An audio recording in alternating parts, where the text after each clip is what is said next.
السلام علیکم۔ ایک شخص نواسہ رسول حضرت امام جعفر صادق کی بارگاہ میں حاضر ہو کر کہنے لگا، اے امام، میں آپ کے پاس ایک سوال لے کر حاضر ہوا ہوں۔ حضرت امام جعفر صادق نے فرمایا کہ پوچھو، کیا پوچھنا چاہتے ہو؟ اس شخص نے عرض کی، اے امام صاحب، مجھے یہ بتائیے گا کہ الو ہمیشہ پریشان کیوں رہتا ہے؟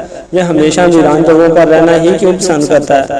امام صاحب نے جواب دیا کہ الو ہمیشہ ایسا نہیں تھا، یہ پہلے ویران جگہوں پر نہیں رہتا تھا اور نہ ہی یہ اداس تھا۔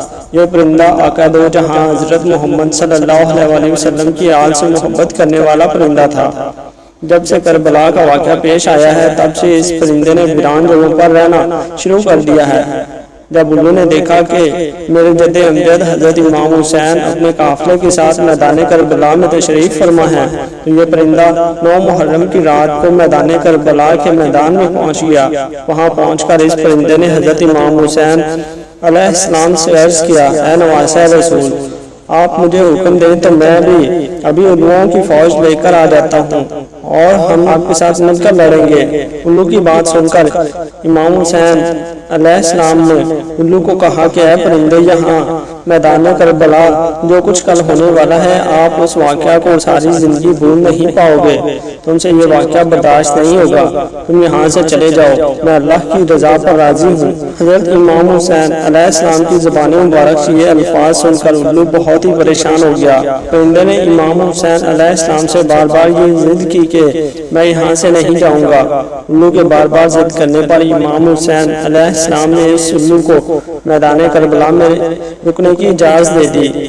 اس طرح الو نے تمام واقعہ اپنی آنکھوں سے دیکھا کہ یزید کی فوج نے امام حسین اور اس کے جانشینوں کو اس طرح سے شہید کیا۔ آل محمد صلی اللہ علیہ وسلم کی اولاد کے ساتھ یزید نے کیا سلوک کیا؟ الو نے سب شہیدوں کو شہید ہوتے ہوئے اپنی آنکھوں سے دیکھا تھا۔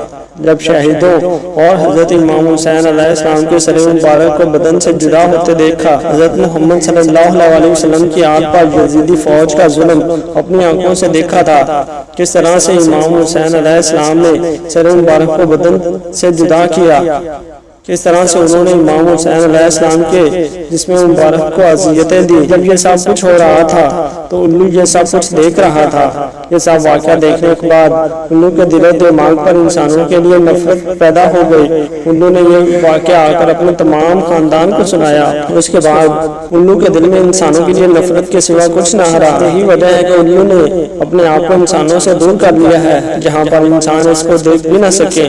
الو حضرت محمد صلی اللہ علیہ وسلم کی آل سے بہت ہی محبت کرنے والا پرندہ ہے، لیکن لوگ اس پرندے کو منحوس سمجھتے ہیں۔ آج کل لوگوں کا یہ خیال ہے کہ اگر ہمارے گھر کے آس پاس بھی الو بول دے تو ہم پر کوئی نہ کوئی مصیبت آ جائے گی۔ اگر الو کسی کی چھت پر بولے تو اس کے ڈر سے اپنا گھر بار ہی چھوڑ دیتے ہیں۔